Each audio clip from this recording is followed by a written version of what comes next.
नमस्कार। आइए आज एक ऐसी अविश्वसनीय और काल्पनिक कहानी में चलते हैं जो इंसानी जज्बे और नामुमकिन हालातों में जिंदा रहने की हमारी समझ को चुनौती देती है। जरा एक पल के लिए सोचिए, क्या हो अगर दुनिया आपको पूरी तरह से भूल जाए। एक दिन के लिए नहीं, बल्कि सालों साल के लिए। कहानी इसी फ्लाइट की है। मियामी से एक मामूली सफर के लिए निकली थी, लेकिन देखते ही देखते इतिहास के सबसे बड़े रहस्यों में से एक बन गई।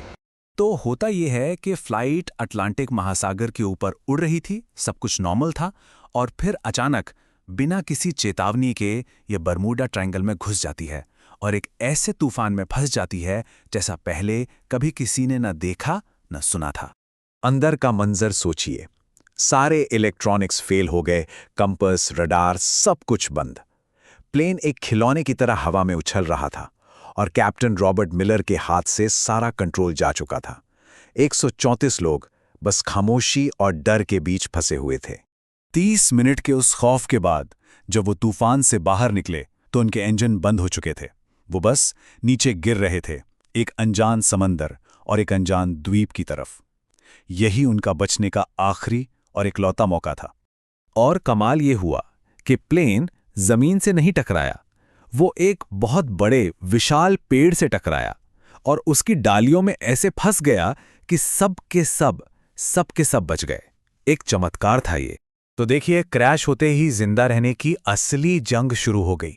एक तरफ कैप्टन मिलर ने बचे हुए लोगों को तुरंत ऑर्गेनाइज किया, दूसरी तरफ डॉक्टर एवलिन रीड घायलों का इलाज कर रही थीं। पर उनकी सबसे बड़ी चुनौती वो खुद द्वीप था। जिस द्वीप ने उनकी जान बचाई थी वही अब जानलेवा साबित हो रहा था। खाने की तलाश में की गई पहली कोशिश ही एक मौत का सबब बन गई। एक आदमी ने कोई अनजान फल खा लिया और कुछ ही घंटों में उसकी मौत हो गई। बस यहीं से डर और झगड़े की शुरुआत हुई। लेकिन जहां निराशा थी, वहीं उम्मीद की एक छोटी सी चिंगारी भी थी। एक टीनेज लड़के ने अपने चश्मे का इस्तेमाल करके सूखी पत्तियों पर सूरज की रोशनी को फोकस किया और घंटों की मेहनत के बाद आग जल उठी। ये सिर्फ आग नहीं थी, ये गर्मी थी, रोशनी थी और सबसे बढ़कर उम्मीद थी। अब जैसे जैसे साल बीत रहे थे, बाहर की दुनिया उन्हें भूल रही थी। एक बहुत बड़ा सर्च ऑपरेशन चला, करीब $45 मिलियन खर्च हुए, लेकिन जब कुछ नहीं मिला तो उन सभी 134 लोगों को हमेशा के लिए खोया हुआ मान लिया गया। और द्वीप पर लगभग एक दशक की एक कहानी देखिए। पहले साल एक बच्चे का जन्म होता है, एक नई जिंदगी आती है, तो दूसरे ही साल मलबे से बनाई गई नाव तूफान में तबाह हो जाती है और 16 लोग मारे जाते हैं। कभी उम्मीद, कभी गहरी मायूसी, यही चलता रहा। 5 साल गुजरते गुजरते लोगों का सब्र जवाब दे गया और पूरा ग्रुप 2 हिस्सों में बंट गया।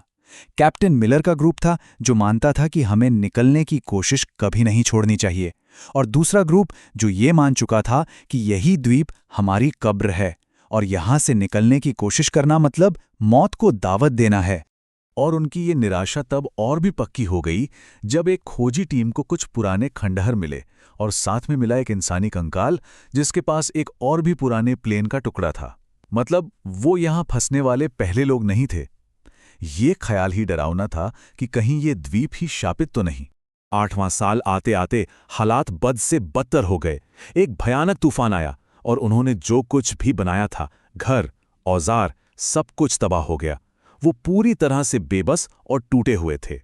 और फिर कुछ हफ्तों बाद एक जबरदस्त भूकंप आया। उस वक्त तो लगा कि बस अब सब खत्म, लेकिन उन्हें क्या पता था कि यही तबाही उनके बचने का रास्ता खोलने वाली है। भूकंप की वजह से प्लेन का मलबा अपनी जगह से हिल गया था और तभी इंजीनियर आर्थर वेस्ट की नजर पड़ी कि रेडियो की जगह बदल गई है और कुछ दबे हुए तार अब बाहर दिख रहे हैं। और ठीक उसी वक्त एक और अविश्वसनीय घटना हुई। एक बहुत ही दुर्लभ और शक्तिशाली सोलर फ्लेयर यानी सौर ज्वाला पृथ्वी के वायुमंडल से टकराई। ये एक ऐसा संयोग था जो शायद अरबों में एक बार होता है, और इसी ने वो माहौल बनाया जिसकी जरूरत थी। आर्थर वेस ने बस एक स्विच दबाया और 9 साल में पहली बार रेडियो पर एक हरी बत्ती जली।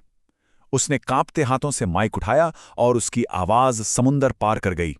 मियामी में एक एयर ट्रैफिक कंट्रोलर ने जब सुना तो वो हैरान रह गया। जैसे ही इस मैसेज को कंफर्म किया गया, इतिहास का शायद सबसे बड़ा रेस्क्यू मिशन शुरू हुआ। तुरंत एक यूएस नेवी शिप को उन कोऑर्डिनेट्स पर रवाना कर दिया गया। याद है, 134 लोग। इतने लोग थे उस फ्लाइट पर जब उसने उड़ान भरी थी। पूरे 9 साल तक वो दुनिया के लिए जैसे वजूद ही नहीं रखते थे। और उन 134 में से 82 लोग जिंदा बचे थे उस रेस्क्यू शिप को अपनी आंखों से देखने के लिए।